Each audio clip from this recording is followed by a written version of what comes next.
When we think about the founders of global tech giants, we usually imagine a very specific stereotype. Someone sitting in a glass boardroom in Silicon Valley, backed by hundreds of millions of dollars in venture capital, running global digital ad campaigns before their app even launches. But let's have a look at a different picture. It's the summer of 2013, right after high school graduation. While his friends are on holiday, 19-year-old Markus Wilek is walking the streets of Tallinn, knocking on taxi windows with a prototype app he coded himself. He has no venture capital, just 5,000 euros saved for his university tuition, and he personally convinces the first 50 drivers to download his app. Instead of burning cash to fight Uber in big capitals, he targets overlooked cities in Europe and Africa. That scrappy side project is now called Bolt, a global mobility platform operating in 50-plus countries, serving over 200 million customers with ride-hailing, scooters and food delivery. And its frugal founder, Europe's youngest self-made billionaire, still doesn't own a car. And Markus Wilek is not an anomaly in his country. He comes from Estonia, a tiny Baltic nation of just 1.3 million people that somehow produced $10 billion tech companies known as unicorns. Around 7 unicorns per million people, the highest rate in Europe.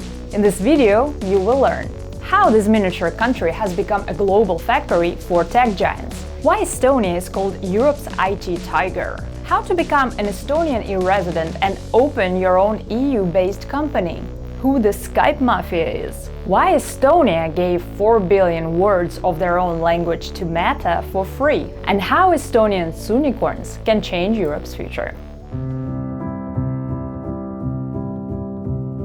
Estonia's digital story didn't start with startups. It started with school kids. In 1996, the country launched Tiger Leap, a bold plan to put computers and internet in every school, train teachers and create local digital learning materials. At a time when many richer European countries still treated computers as optional, the plan was a success. By 2000, every school had computers, and by 2001, they were all online. And Estonia became the first country in the world to declare internet access a basic human right. Tiger Leap wasn't just an education project, it was a nationwide upgrade of basic digital skills, normalizing computers and networks as part of everyday life.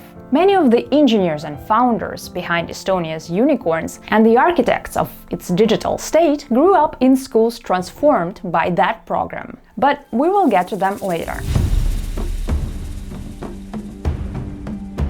Once Estonia had wired its schools and trained a generation to live comfortably online, it took the same logic and applied it to the entire state. Over the same 2000s, the country rolled out a secure digital ID card and moved almost all public services online. Today, Estonians can file their taxes in minutes, access medical records, sign contracts, register companies, and even vote in national elections entirely online. This ecosystem is commonly called E-Estonia and is often cited as one of the world's most advanced digital societies. We are very happy to tell you that Estonia has finally become a 100% digital nation. We have removed all of the bureaucracy from the government. Well, there is still crazy in the government, but no bureaucracy.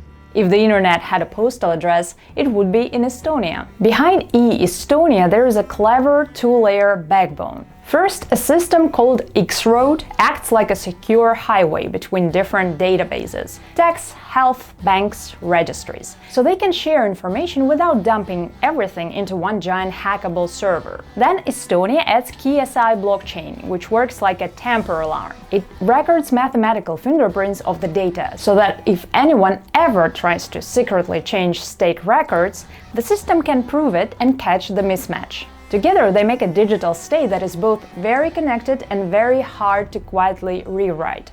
For Estonia, all this digital plumbing isn't just about convenience or startup buzz. It's about survival through innovation. As a small nation on Russia's border that remembers having its institutions erased under Soviet rule, Estonia treats technology as a way to harden the state itself. In 2017, Estonia and Luxembourg signed a bilateral agreement that turned part of a high-security data center in Luxembourg into the world's first data embassy. a server room that is legally treated like Estonian sovereign territory and holds copies of the country's most critical databases. The idea is that even if Estonia's own infrastructure were knocked out by war, natural disaster, or a massive cyber attack, the government could reboot its digital services from this embassy in the cloud and keep the state running. Once Estonia had built a fully digital state for its own citizens, it made a radical decision to open that infrastructure to the rest of the world. In 2014, the country launched E-Residency, a government-issued digital ID that lets non-Estonians remotely access Estonia's online services. Most importantly, the ability to create and manage an EU-based company entirely online. If you're a founder in, say, India or Brazil, you can apply for E-Residency, receive your secure digital ID card, and then use it to register a company, sign documents, handle accounting, keep 0% tax on money you reinvest, and you don't have to move to Estonia to do it. The program has scaled fast. E-Residency helped to educate me about Estonia, but it's incredibly entrepreneurial. Don't know any other country that can offer that business environment, that infrastructure that unlocks that for any entrepreneurs in the world. E-residents from over 170 countries have created tens of thousands of Estonian companies. And in recent years, e-residents have been involved in roughly 40% of newly founded Estonian startups. In 2024-25 alone, e-residents co-founded at least 77 new startups, mostly in software and IT. And their companies contributed tens of millions of euros in tax revenue to Estonia's budget. Would you want to become an e-resident of Estonia? Think about it, and let's discuss in comments. But the story of Estonia's unicorns doesn't begin in this polished, borderless ecosystem. It began much earlier, with a handful of engineers and a sound you've almost certainly heard. In the mid-2000s, long-distance calls were still expensive, until Skype appeared and turned global voice and video calls into something basically free. Built largely by Estonian engineers, Skype showed the whole country that world-changing products could be coded in Tallinn and used everywhere. Its multi-billion-dollar exits to eBay and later Microsoft didn't just make money. They created the so-called Skype Mafia. Founders and early employees who, instead of buying yachts and moving to a tax haven, reinvested their capital and experience into new startups. For young Estonians, seeing Made in Estonia software on millions of screens made the idea of building a global company feel normal, not impossible. Hello, I'm calling you because I want to inform you about the Estonian unicorn situation.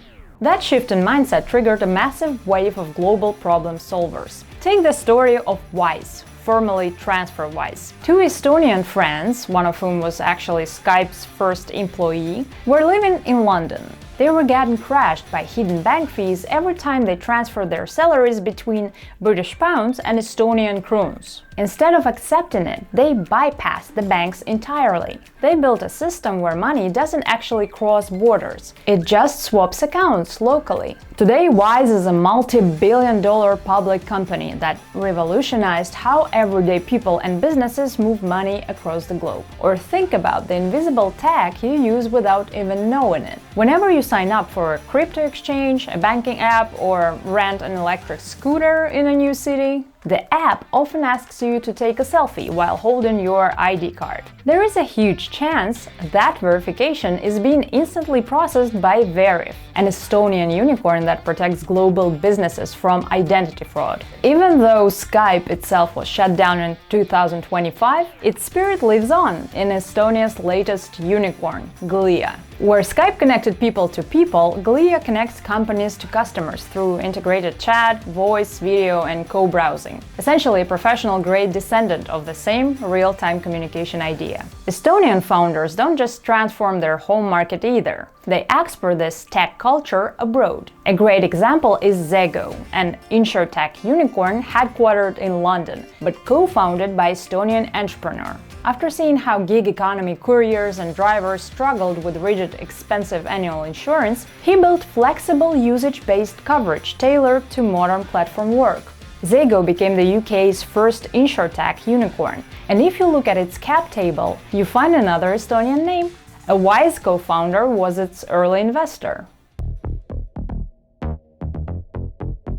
Today, Estonia has produced 10 official unicorns, but the ecosystem is nowhere near stopping. A whole new wave of Soonicorns, startups closing in on that billion-dollar valuation, are aggressively building solutions in deep tech, with health tech, energy, defense and security, and AI at the core. One of Estonia's strongest Soonicorn candidates is Skeleton Technologies, an energy storage company built on a material breakthrough called curved graphene. Its ultracapacitors and super batteries already power cleaner buses and trams, electrify mining machines, stabilize grids, and now even cut the energy footprint of AI data centers. And at the same time quietly moving into Europe's counter-drone and defense tech race. On the software side, Tallinn-based Katana is emerging as a Soonicorn in manufacturing SaaS, with its cloud ERP platform helping small and mid-sized factories manage inventory and production in real time and steadily scaling revenue into the tens of millions.